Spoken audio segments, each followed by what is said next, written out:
60 years ago today in Milan, Indiana, that the team shocked the basketball world and won the state high school basketball championship. The Milan Miracle is one of the greatest sports stories of all time, and it sparked the Hollywood movie Hoosiers.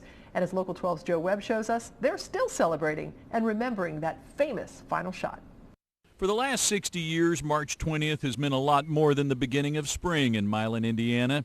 It's the day everything changed. Little Milan knocked off big Muncie Central 32-30 in the state basketball finals. Pat Marshall was an Indians cheerleader then. Gene White was the starting center. And how the field house just erupted. I mean, it just went wild. It was so exciting. Came back the next day, and the crowd, the town's just full of people. And later we saw estimated 30,000 people. And I know that the cars were backed up 7 to 10 miles. We talked today in the converted bank that is now home to the Milan 54 Hoosiers Museum, named in part for the 1986 movie based on that 1954 season.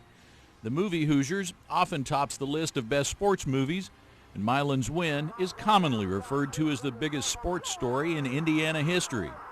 The Milan Miracle is a timeless David versus Goliath story. Muncie Central had about 1,600 students, Milan 160. But both schools could only put 5 on the floor. Milan's Bobby Plump clinched the MVP. 4 years. Of the 30 in my graduating class, 17 of us went to college. 60 years later, the paint may be fading and the memories may be a little grainier, but the message is still crystal clear.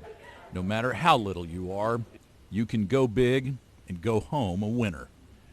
In Milan, Indiana, Joe Webb, Local 12 News. Great story. Bobby Plump went on to play 4 years for Butler. Gene White played college basketball and baseball. He came back to Milan High School and taught math and physics for 18 years. And